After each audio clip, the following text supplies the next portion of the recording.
Persib Bandung kecewa berat. Persib Bandung terkena dampak bantalnya Indonesia jadi tuan rumah Piala Dunia U20 2023. Apa dampaknya pada tim dan klub? Batalnya Indonesia sebagai tuan rumah Piala Dunia U20 2023 sangat mempengaruhi banyak pihak, termasuk klub sepak bola Persib Bandung. Persib memiliki 3 pemain di timnas U20 yang kecewa karena tidak bisa mendapatkan pengalaman di level internasional yang sangat bergengsi.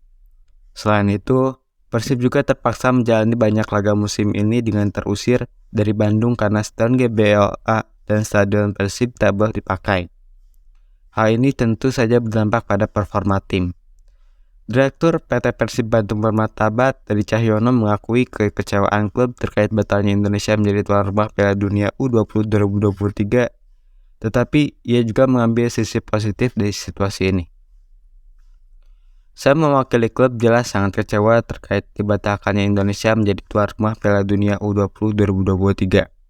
Sebab ada 3 pemain kami yang di timnas U20 dan Stadion GBLA sebelumnya telah ditunjuk sebagai venue pendamping untuk event bergengsi tersebut akhirnya tak bisa digunakan, kata Direktur PT Persib Bandung Permatabat Teddy Cahyono dalam keterangan yang diterima Jumat 30 Maret 2023.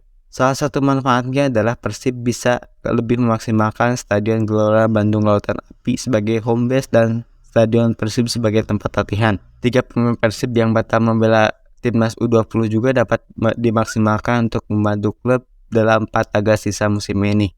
Bagaimana dampaknya pada tim dan klub Persib? Mari kita lihat berikut. Kami selalu berusaha mengambil sisi positifnya. Misalnya, 3 pemain kami bisa dalam kondisi fit dan fokus kepada Persib untuk menyelesaikan pertandingan sisa yang krusial bagi kami, ucap Teddy.